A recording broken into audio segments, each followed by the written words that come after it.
Hi there, my name is Birkelev. I'm a Muslim revert, and today we are exploring empathy and compassion and why this is important during Ramadan. Welcome to my Ramadan reflections. Have you ever felt good when someone was being happy? Do you feel good if someone you know celebrates success, important milestones like a wedding, giving birth, or others? Do you feel like you're experiencing their joy and that you mean it? Congratulations! No, I'm super happy for you. Well done. How about when you see someone experience pain, like the departure of a loved one's, illness, broken relationships, loss of a job, and more? I'm so sorry for you. I hope you'll get back on your feet. Please let me know if there's anything I can do to help you. Saying those type of things and meaning it without it being just empty words. If you do that and can do that, that's a form of empathy. It's understanding the emotions of others as if they were your own. So what is empathy really? There are 3 types according to emotional intelligence guru and psychologist Daniel Goleman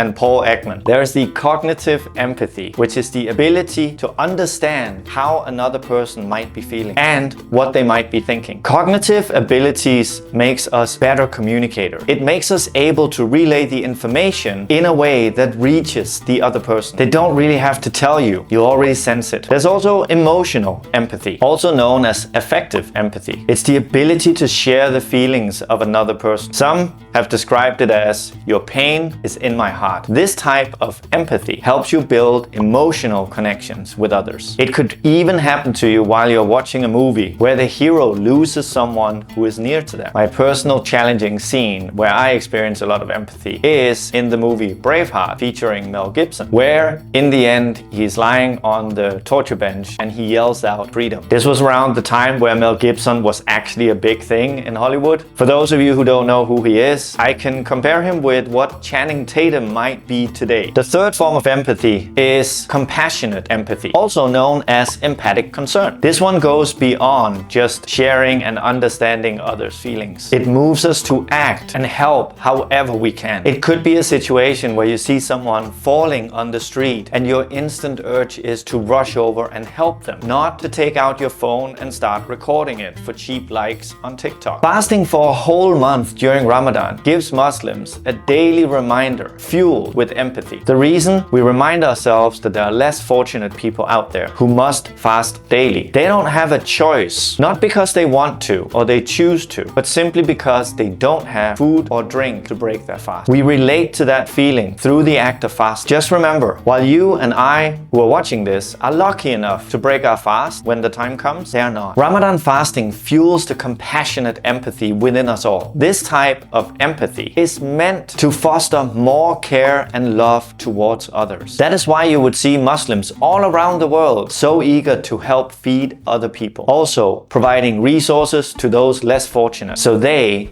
can have access to the minimum amenities that most of us enjoy and don't really give a second thought about. Do you realize that Muslims are considered the most charitable people around the world? I will come back to that fact in a later episode. So, Muslims take action because we feel and experience the pain of others, and we do what we can to help their situation. Islam promotes empathy in all aspects of our lives. Allah said in the Quran that the Prophet, peace be upon him, feels empathy and compassion towards others. There certainly has come to you a messenger from amongst yourselves. He is concerned for your suffering and anxious for your well-being and gracious and merciful to the believers. There are a lot of occasions in the life of the Prophet, peace be upon him, and his sayings that teaches Muslims that empathy and compassion should form part of a Muslim's character. Some of those sayings are: none of you will have faith until he wishes for his brother what he likes for himself. This means that you want for others what you want for yourself. So if you're wishing and praying for a brand new car, you should be praying for your Muslim brothers and sisters to get the same. If you pray to have a great job that satisfies you, pray for your Muslim brothers and sisters to have and experience the same. In another hadith, the Prophet, peace be upon him, said, the believers in their mutual love, compassion, and empathy are like a single body. If one of the organs suffer, the entire body will respond with sleeplessness, and fever. It means that you alone cannot be okay if you know others are not, and you are doing your best to help those others in need. We feel the pain when others feel pain. By the way, quick caveat here. It doesn't mean that you cannot enjoy yourself, and it doesn't mean that you cannot be happy. It just means that you are compelled to do more towards those who have less than you. Some of the examples of the Prophet, peace be upon him's examples of how he showed compassion and empathy towards others are so relatable today, but we tend to forget them. I hope these few will remind us. He would rush the congregational prayer if he heard a baby cry, simply because he was concerned about the hardship of the mother of the child. And not only towards babies, but also if there were elderly amongst the congregation, he would ensure that he did not read the very long surahs in the Quran during prayer. Another example is that he would not allow two people talk secretly while in the companionship of a third who was with them. The reason is that it would hurt the third person. When we are out in small groups together, let's remind ourselves to be inclusive in our communication and involve everybody so everyone feels welcome. And by the way, this doesn't mean that you should tell secrets or gossip for that matter, but be inclusive in your communication with others. Don't exclude anyone. There are many other stories, like the time a Bedouin was urinating inside the masjid. Instead of getting upset, the Prophet, peace be upon him, explained in a calm and gentle manner that it should not be done. How do you think that interaction would happen today? Let us all try and stay calm and remember that not everybody shares the similar level of education that you or I have enjoyed. Not because they don't want education, but simply because they haven't been granted access to it. May all brothers and sisters around the world have access to free education. Allah also loves compassion. As the Prophet, peace be upon him, said, Allah is compassionate and loves compassion, and Allah shows compassion to those who shows compassion to others. Today's realities with people who have big jobs with big salaries, living in big cities, is that they surround themselves with people of similar stature and comfort of living. It is so easy in those situations to forget about those who don't have as much as we do. The saying, out of sight, out of mind, is true. How would we remember or further our thinking about the people who have less than us when our daily lives goes on without ever seeing people needing anything? While we chase more material things that we don't need, the attitude of you only live once or YOLO, resulting us buying bigger houses, bigger cars, more stuff that we essentially don't need in our lives. Are we one of those people? Fasting for the entire month of Ramadan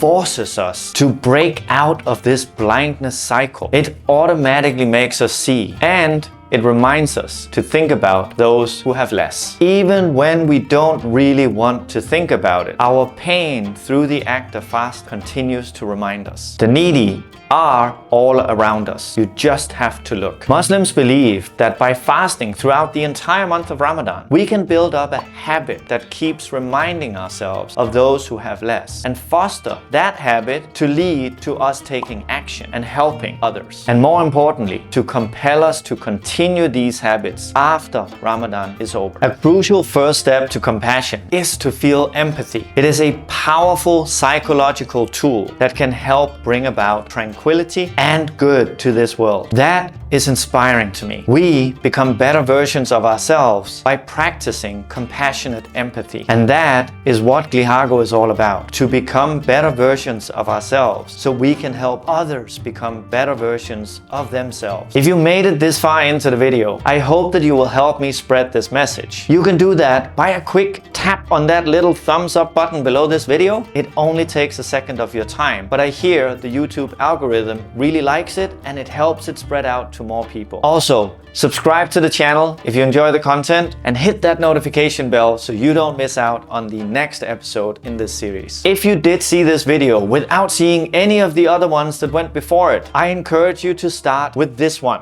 And I, inshallah, will continue to create material that is good for you and others out there, even after Ramadan is over. Last ask of you is, please write in the comments field below how you are going to incorporate compassionate empathy starting today. My name is Birkelev. This is Glihago. Thank you so much for watching. I hope to see you in the next episode. Assalamu alaikum wa rahmatullahi wa barakatuh. Flipping the page. Page 2. Saya berbicara bahasa Indonesia bagus banget. One more page. With sleeplessness. Blech. With sleeplessness. That was a difficult word.